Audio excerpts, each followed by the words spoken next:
I am so tired of isekai anime. It feels like every single season has been flooded with copy-paste isekai like a landfill of garbage. At this point, I'm becoming more and more allergic to anything with reincarnated in the title. So, when a friend recommended Dungeon Meshi, or in other words, Delicious in Dungeon, I wasn't exactly rushing to watch it. Honestly, just looking at these images, I assumed it was going to be more isekai slop that I'd drop after maybe an episode, if not 5 minutes. But I figured, maybe, just maybe, this one could be different. Maybe I'd give the genre one last courtesy chance, who knows. So I put on episode 1, and to my surprise, it was actually pretty decent. And as I kept watching, I started to realize something. This anime disguises its true intentions. Now it starts off super chill, cozy vibes, lighthearted dungeon runs, and you see the characters cooking whatever strange creatures they come across. It almost feels like a slice of life, fantasy at first, and I didn't expect it to be anything more at the time. As the series goes on, the tone just gradually starts to shift, and it just feels very natural. The story tightens, the stakes rise, and the focus moves toward character development and the main plot. What begins as a seemingly episodic, lighthearted anime suddenly becomes more serious and story-driven. It really balances both sides perfectly, giving you the comfort of a chill series and the depth of a tightly written fantasy narrative. It's just not afraid to get serious. So the plot isn't really overly complex, and that simplicity actually works in the anime's favor. In fact, for a good portion of the series, the plot almost takes a backseat. What really stands out is how Delicious in Dungeon fully embraces the idea of RPG-style dungeon crawling. Now, I'm sure I don't need to tell you guys what, RPG genre is in video games and what dungeons are. You essentially go in there to get loot, kill monsters, maybe there's a boss in there, This anime just takes the simple concept and keeps it center stage, building an entire world around it.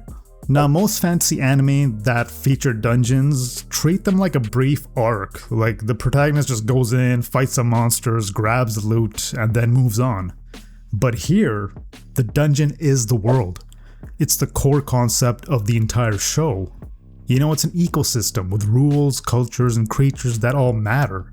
The story for this anime begins when the party loses one of their members. She gets swallowed by a dragon and somehow manages to teleport the rest of the group to safety before that happens. The anime then follows this group of characters and their journey as they head back into the dungeon to save her before it's too late. Which I kind of find strange because she got swallowed by a dragon, so she's pretty much dead. And the group treats it like a serious but solvable problem. Nobody's really panicking and they're just kind of nonchalant going with the flow. But the show uses that simple setup really effectively. It starts off as a straightforward rescue mission, but becomes a clever vehicle for world building, unique dungeon logic, and a genuinely interesting look at how the dungeon operates. Now, if you were paying attention earlier, which I hope you guys were, I mentioned something about this anime having a cooking aspect to it. And yes, that is the cherry on top. And it's one of the biggest reasons that's going to keep you watching. It's the food. Just look at how delicious it looks, guys. You know how, anime food is. Like, this anime just pulls out all the punches, and it looks absolutely delicious. Like, this ain't just an anime about conquering a dungeon. Like, that's epic enough as it is. But it's also a full-on cooking adventure, and it never treats the cooking as some kind of cheap gimmick. Every time the characters whip up a dish using a dungeon creature, the show is teaching you something about the world itself. You get to see how the monsters, kind of fit into the dungeon's ecosystem, how it behaves, and why it exists in that environment in the first place. And the best part is that these details actually sort of matter. The creatures and the concepts, that are introduced early on, they don't just appear and disappear. They come back later with real significance. The show will reward you for, paying attention, which is what I hope you guys are doing with this video. Its approach to world building through food, cooking, like different types of monsters, It's just a very clever way of doing things, and in a way it really did remind me of Frieren, which also uses small, everyday moments to flesh out its world and themes. Now all these details that I discussed, they're all pretty awesome, right? The best part is that they are complemented by a wide array of characters who naturally just, bounce off each other like peas in a pod. The cast is wonderfully diverse, featuring humans, elves, dwarves, and other unique races that populate this world. Using these differences, the anime can create some fun, engaging dynamics, keeping even the slower episodes interesting, and that's basically what's gonna keep you watching. These characters are very likable. I don't really say that lightly either, because I'm the type of person that can get kind of annoyed with some certain anime tropes and characters, especially characters with those really high-pitched, squeaky voices. That just irritates me like no tomorrow. But these characters are a completely different story, their personalities and interactions carry the quieter moments in the anime, and it's just one of those things that makes you want to stick around and keep watching. This whole thing just works especially well because the anime eases you into the world and the whole dungeon aspect, letting you become naturally attached to these characters. Those bonds will later pay off beautifully in the series when the relationship between the characters come fully into focus and, when shit hits the fan. Now again, I know I keep emphasizing, how chill the anime is, it's how it's about cooking, cozy vibes. But fear not, fellow disciples. There's still plenty of action to be had here.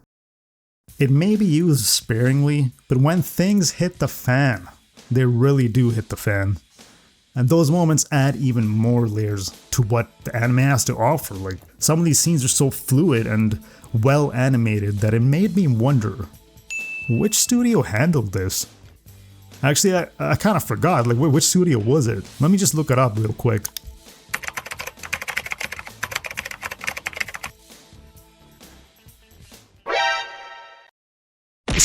Studio Trigger?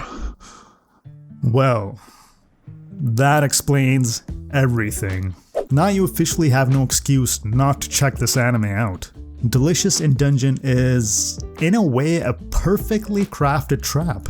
It lures you in with its cozy, episodic charm, kind of similar to like, Meshi or those type of anime. And just when you're fully invested, it hits you with the plot, an emotional gut punch. Okay, I admit I am probably being a bit too dramatic, but it's still pretty damn good. Yes, it's a slow burn, but come on, I still recommend giving it a shot. Because if you stick with it, you're gonna hit a gold mine. And just to add, Season 2 has already been confirmed and should be dropping sometime in 2026. So definitely throw this on your watch list before the next season hits. Anyway, thanks for watching, and please support the channel if you guys enjoy this type of content. Let me know your thoughts on Delicious in Dungeon, or just isekai and fantasy anime in general, or if you have any recommendations. This is your host, Rich Taku, and I'll see you in the next one.